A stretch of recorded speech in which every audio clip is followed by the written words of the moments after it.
है विषय पर व्याख्यान प्रस्तुत करने के लिए विनम्र आग्रह करती हूँ।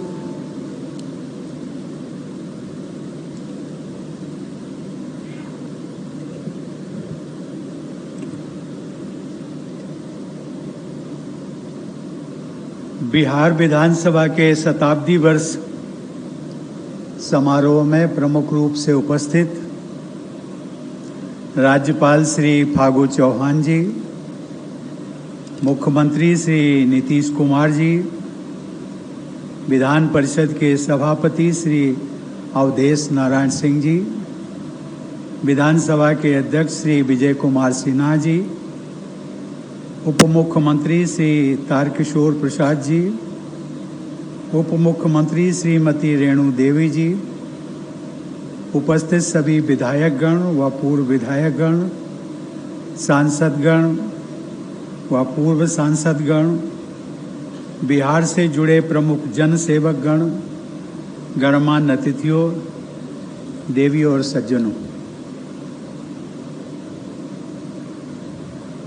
मुख्यमंत्री जी जब मुझे बिहारी राष्ट्रपति के रूप में संबोधित कर रहे थे तो मैं अंदर से, हृदय से गदगद महसूस कर रहा था। और गदगद इसलिए महसूस कर रहा था कि इस देश के प्रथम राष्ट्रपति राजेंद्र बाबू और इसी बिहार की धरती के राज्यपाल बनकर के गए राज्यपाल थे। बाद में वो राष्ट्रपति बने, डॉक्टर जाकिर हुसैन साहब। उन्होंने जो विरासत छोड़ी है उस विरासत को आगे बढ़ाने का दायित्व तो मुझे मिला। और सचमुच में जब मैं बिहार आता हूं तो मुझे लगता है कि मैं अपने घर में आया हूं। कभी कभी लोग हमारे सचिवालय में ये सवाल कर देते हैं कि बिहार सरकार का निमंत्रण हो या बिहार का अन्य कोई निमंत्रण हो तो आप कभी टाल मटोल नहीं करते। तो मुझे लगता है कि मैं कहता हूं कि बिहार से कुछ मेरा एक राज्यपाल का ही नाता नहीं है, बल्कि कुछ और भी नाता है। और वो नाते को मैं ढूंढता रहता हूं और जिसको कभी कभी मुख्यमंत्री जी उसका उल्लेख कर देते हैं। भगवान बुद्ध को जो ज्ञान प्राप्ति यहाँ पर हुई इस धरती पर, और उन्होंने जो एक हम सबको एक पद्धति दी है, विपश्यना पद्धति, उस कार्य में भी मैं थोड़ा बहुत कह सकता हूँ कि मेरा योगदान रहा और उसको मुख्यमंत्री जी ने आगे बढ़ाया। मैं इसके लिए आज मुख्यमंत्री जी को हृदय से मैं उनका धन्यवाद भी देता हूँ। देवी और सज्जनों, बिहार हमेशा इतिहास रचता है। आज एक इतिहास रचा गया।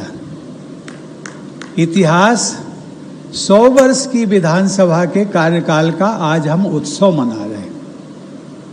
और इसी मौके पर आज देश ने भी एक इतिहास रचा है। ठीक 1 घंटे पहले सभी देशवासियों ने मिलकर के जो हमारा 100 करोड़ का वैक्सीनेशन था उसको हम पार कर गए। बिहार की रत्न गर्भा धरती और यहाँ के स्नेही लोगों ने मुझे हमेशा बहुत आकर्षित किया है।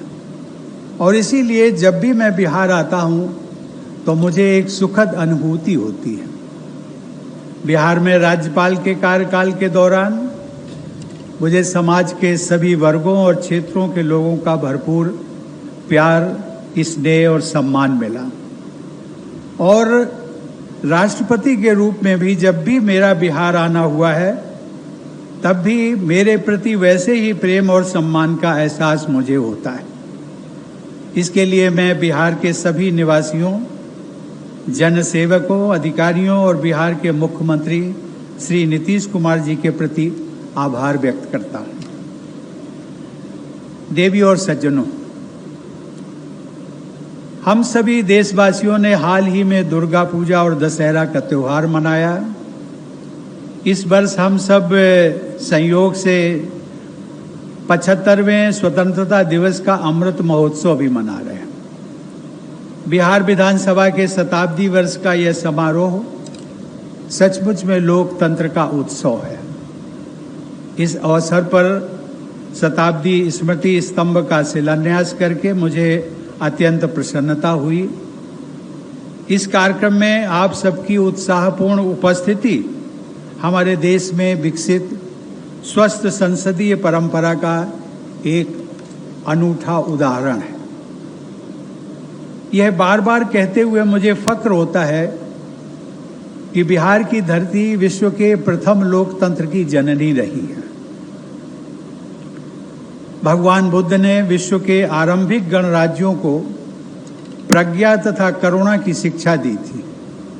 साथ ही उन गणराज्यों की लोकतांत्रिक व्यवस्था के आधार पर उन्होंने अपने संघ के नियम निर्धारित किए थे। संविधान सभा के अपने अंतिम भाषण में बाबा साहब डॉक्टर भीमराव अंबेडकर ने यह स्पष्ट किया था कि बौद्ध संघों के अनेक नियम आज की संसदीय प्रणाली में भी उसी रूप में विद्यमान हैं। आज महाबोधि के पौधे का इस परिसर में प्रत्यारोपण करके भी मैं स्वयं को सौभाग्यशाली अनुभव कर रहा हूं। देवी और सज्जनों, भगवान बुद्ध, भगवान महावीर और गुरु गोविंद सिंह जी की आध्यात्मिक धाराओं से सिंचित बिहार की धरती का मुझ पर विशेष आशीर्वाद रहा है। यहाँ राज्यपाल के रूप में जनसेवा का मुझे अवसर मिला और उसी कार्यकाल के दौरान राष्ट्रपति पद हेतु निर्वाचित होकर उस पद की संवैधानिक जिम्मेदारियों के निर्वहन का अवसर भी प्राप्त हुआ। यह प्रतिभावान लोगों की धरती है। पूरे देश को गौरवपूर्ण बनाने वाली एक महान परंपरा की स्थापना इसी धरती पर नालंदा, विक्रमशिला व औदंतपुरी जैसे विश्व स्तरीय शिक्षा केंद्रों, आर्यभट्ट जैसे वैज्ञानिक, चाणक्य यानी कौटिल्य जैसे नीति निर्माता तथा अन्य महान विभूतियों द्वारा की गई थी। आप सब उस समृद्ध विरासत के उत्तराधिकारी हैं और अब उसे आगे बढ़ाने की जिम्मेदारी आप पर और बिहार के सभी निवासियों की है। देवियों और सज्जनों, बिहार की अस्मिता के लिए संघर्ष करने वाले डॉक्टर सच्चिदानंद सिन्हा के प्रयासों के परिणाम 3 चरणों में प्राप्त हुए थे। पहले चरण में बिहार व उड़ीसा को बंगाल से पृथक करने का निर्णय सन 1911 में घोषित हुआ। सन 1912 में उड़ीसा व बिहार को लेफ्टिनेंट गवर्नर के राज्य का दर्जा दिया गया और राज्य का मुख्यालय पटना में बना। सन 1913 में विधान परिषद की पहली बैठक संपन्न हुई। ये पहला चरण था। दूसरा चरण सन 1919 का गवर्नमेंट ऑफ इंडिया एक्ट अस्तित्व में आया, जो सन 1921 में प्रभावी हुआ। उस एक्ट के तहत उड़ीसा व बिहार को गवर्नर प्रोविंस अर्थात पूर्ण राज्य का दर्जा दिया गया तथा प्रांतीय विधायी परिषद में निर्वाचित सदस्यों की संख्या बढ़ाई गई। उसी वर्ष इस विधानसभा परिसर का निर्माण भी संपन्न हुआ। मतदान द्वारा चुने गए जनप्रतिनिधियों की अधिक संख्या से युक्त तथा उत्तरदायी सरकार की आरंभिक रूपरेखा वाली पहली विधानसभा परिषद की बैठक 7 फरवरी 1921 को आयोजित हुई थी। 2 चरण, अब तीसरा चरण। तीसरे चरण में सन 1935 का गवर्नमेंट ऑफ इंडिया एक्ट पारित हुआ। इस एक्ट के तहत बिहार एक अलग राज्य के रूप में स्थापित हुआ। 2 सदनों से युक्त विधायिका का गठन किया गया और अंततः डॉक्टर सच्चिदानंद सिन्हा का सपना पूरा हुआ। देवियों और सज्जनों, सन 1935 के एक्ट के तहत स्वाधीनता के पहले 2 बार चुनाव हुए। उन दोनों चुनावों के बाद श्री बाबू बिहार के प्रधानमंत्री बने। स्वाधीनता के पहले और बाद के दशकों के दौरान श्री बाबू और अनुग्रह बाबू ने बिहार की राजनीति को परिभाषित किया। जब भारत की संविधान सभा द्वारा हमारे आधुनिक लोकतंत्र का नया अध्याय रचा जा रहा था, तब एक बार फिर बिहार की विभूतियों ने महत्वपूर्ण भूमिका निभाई। संविधान सभा के वरिष्ठतम सदस्य डॉक्टर सच्चिदानंद सिन्हा प्रथम अध्यक्ष के रूप में मनोनीत हुए। 11 दिसंबर 1946 के ऐतिहासिक दिन देश रत्न डॉक्टर राजेंद्र प्रसाद संविधान सभा के स्थायी अध्यक्ष चुने गए। इस पर अपनी विद्वतापूर्ण टिप्पणी करते हुए डॉक्टर सर्वपल्ली राधाकृष्णन ने संविधान सभा के अपने वक्तव्य में कहा था कि यह मात्र संयोग नहीं है कि हमारे अंतरिम अध्यक्ष डॉक्टर सच्चिदानंद सिन्हा और हमारे स्थायी अध्यक्ष डॉक्टर राजेंद्र प्रसाद दोनों ही बिहार से आते हैं। वे दोनों ही बिहार की भावना, मधुरता यानी मृदुता से ओतप्रोत हैं और यह मृदुता ही भारत की मूल भावना है। बिहार के लोगों की मधुरता को रेखांकित करते हुए डॉक्टर राधाकृष्णन ने महाभारत के एक श्लोक का उल्लेख किया था, जिसे मैं आप सबके साथ आज साझा करना चाहूँगा। उस श्लोक में कहा गया है, मृदुना दारुणम हंति, मृदुना हंति अदारुणम, न साध्यम मृदुना किंचिता, तस्मात् तीक्ष्ण तरम मृदु। अर्थात मधुर स्वभाव से कठिन स्थितियों पर विजय पाई जा सकती है। मधुर स्वभाव से सामान्य स्थितियों को बस में किया जा सकता है। मधुर स्वभाव के द्वारा कुछ भी असाध्य नहीं है, अतः मधुर स्वभाव ही सबसे प्रभावी अस्त्र होता है। देवियों और सज्जनों, संविधान सभा में डॉक्टर सच्चिदानंद सिन्हा व डॉक्टर राजेंद्र प्रसाद के अलावा श्री अनुग्रह नारायण सिन्हा, श्री कृष्ण सिन्हा, दरभंगा के महाराजा कामेश्वर सिंह, श्री जगत नारायण लाल, श्री श्यामनंदन सहाय, श्री सत्यनारायण सिन्हा, श्री जयपाल सिंह, बाबू जगजीवन राम, श्री राम नारायण सिंह और श्री ब्रजेश्वर प्रसाद जैसी बिहार की अनेक विभूतियों ने अपना बहुमूल्य योगदान दिया।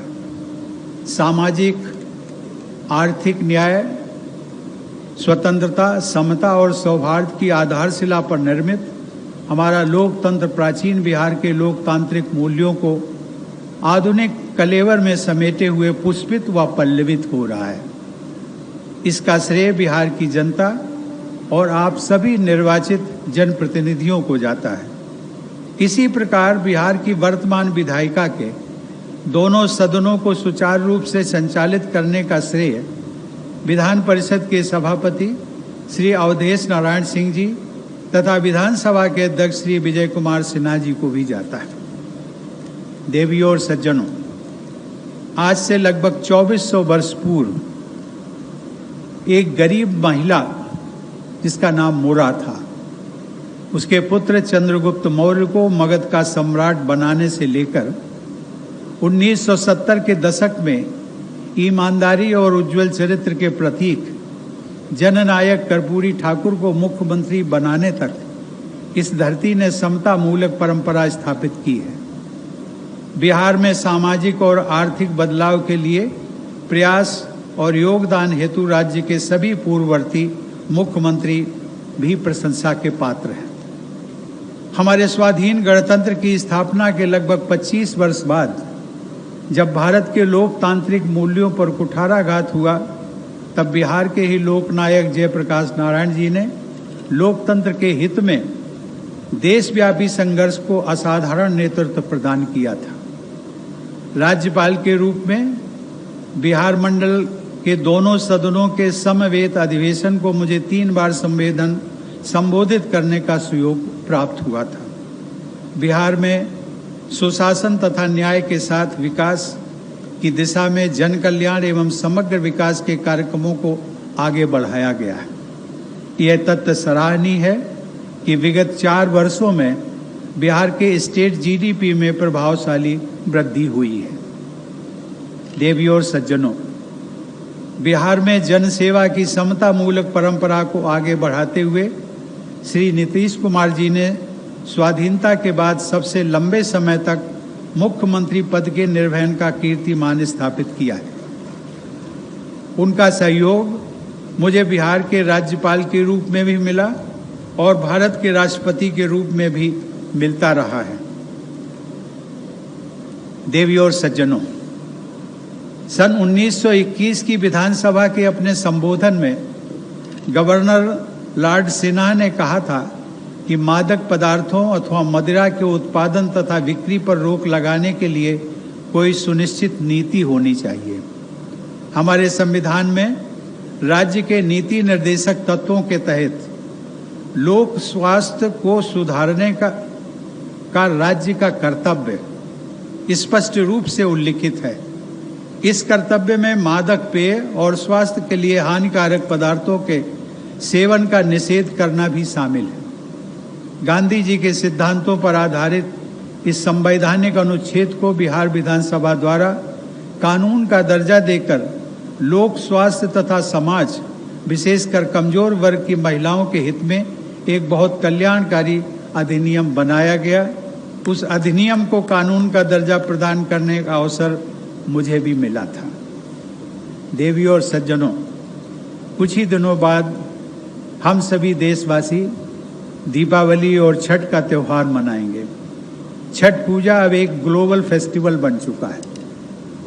नवादा से न्यू जर्सी तक और बेगूसराय से बोस्टन तक छठी मैया की पूजा बड़े पैमाने पर की जाती है। यह इस बात का प्रमाण है कि बिहार की संस्कृति से जुड़े उद्यमी लोगों ने विश्व स्तर पर अपना स्थान बनाया है। मुझे विश्वास है कि इसी प्रकार स्थानीय प्रगति के सभी आयामों पर भी बिहार के प्रतिभावान व परिश्रमी लोग सफलता के नए मानदंड स्थापित करेंगे। प्रिय विधायकगण, राज्य की जनता आप सभी जनप्रतिनिधियों को अपना भाग्य विधाता मानती है और उनकी आशाएं और आकांक्षाएं आप सब पर ही टिकी होती हैं। सभी देशवासियों में, जिनमें बिहार के निवासी भी शामिल हैं, अपने बेहतर भविष्य के लिए उनकी ललक दिखाई पड़ती है। मुझे विश्वास है कि आप सभी विधायकगण अपने आचरण और कार्यशैली से जनता की आशाओं को यथार्थ रूप देने का प्रयास करते रहेंगे। मुझे प्रसन्नता है कि आज आप सब ने सामाजिक अभिशापों से मुक्त, वरदानों से युक्त तथा सम्मानों से पूर्ण बिहार के निर्माण के लिए संकल्प अभियान का शुभारंभ किया है। मेरी एक कामना है कि आप सभी विधायकगण आज इस सदन में लिए गए संकल्पों को कार्यान्वित करें तथा बिहार को एक सुशिक्षित, संस्कारित और सुविकसित राज्य के रूप में प्रतिष्ठित करने के लिए निरंतर प्रयत्नशील बने रहें। आपके ऐसे प्रयासों के बल पर मुझे विश्वास है कि सन 2047 तक, यानी देश की आज़ादी के शताब्दी वर्ष तक, बिहार ह्यूमन डेवलपमेंट के पैमानों पर एक अग्रणी राज्य बन सकेगा। इस प्रकार राज्य की विधायिका की शताब्दी का यह उत्सव सही मानों में सार्थक सिद्ध होगा। गंगा नदी के वरदान से युक्त इस क्षेत्र में आकर मुझे बिहार में जन्मे मनीषी कवि रामधारी सिंह दिनकर द्वारा रचित पंक्तियां याद आती हैं। दिनकर जी ने कहा था, गूंज रहे तेरे इस तट पर गंगे, गूंज रहे तेरे इस तट पर गंगे, गौतम के संदेश, ध्वनित तो हो रहे इन लहरों में देवी, अहिंसा के संदेश। ऐसे उदांत मूल्यों को बिहार के विधायकगण अपनी कार्यशैली में ढालेंगे और बिहार की विधानसभा राज्य की उन्नति के स्वर्णिम अध्याय लिखेगी।